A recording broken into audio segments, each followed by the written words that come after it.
দাজ্জালের ব্যাপারে বাইবেলেতেও লেখা আছে, আমাদের বিশ্বনবী সাল্লাল্লাহু আলাইহি সাল্লামও বলেছেন। এখন আমার দেখতে হবে দাজ্জালি শক্তি কোনটা আর মাহাদি শক্তি কোনটা। হাদিসে আছে ইহুদিদের সাথে থাকবে দাজ্জালি শক্তি, দাজ্জাল থাকবে। এখন আমরা দেখব ইহুদিদের প্রতিষ্ঠাতা হলো ব্রিটেন, আমেরিকায়, এবং তারাই তাদেরকে সাহায্য করে। সুতরাং এটা হলো দাজ্জালি শক্তি। আর মাহাদি শক্তি কোনটা? সূরা জুমার মধ্যে আছে ওয়া আখারিনা মিনহুম লাম্মা ইয়ালহাকু বিহিম। এখানে তাফসীরে ইবনে কাসির বলছে এরা হলো পারস্যের লোক। তারপরে সূরা মুহাম্মদের শেষ আয়াতের তাফসীরেও ইবনে কাসির লিখছেন যে এরা হলো পারস্যের লোক। সুতরাং পারস্যের লোক হলো ইমাম মাহাদির দল। এখন আপনি বলতে পারেন যে সৌদির কি খবর? আপনি ন্যায্যভাবে হাদিস গবেষণা করলে বুঝতে পারবেন যে নজদ হলো সৌদিতে অবস্থিত।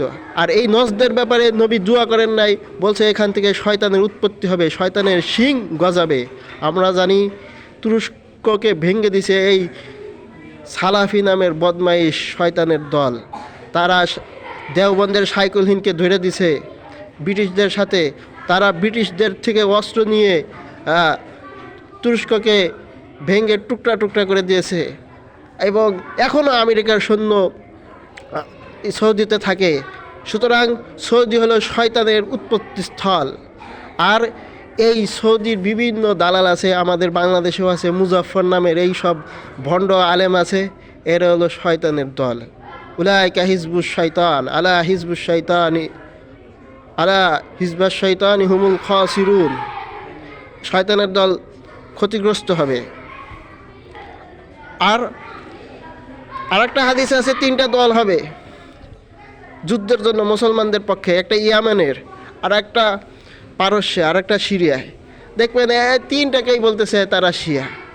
আরও বহুত হাদিস গবেষণা করলে দেখবেন ইমানের প্রকৃত ইমান হলো ইয়ামানের ইমান।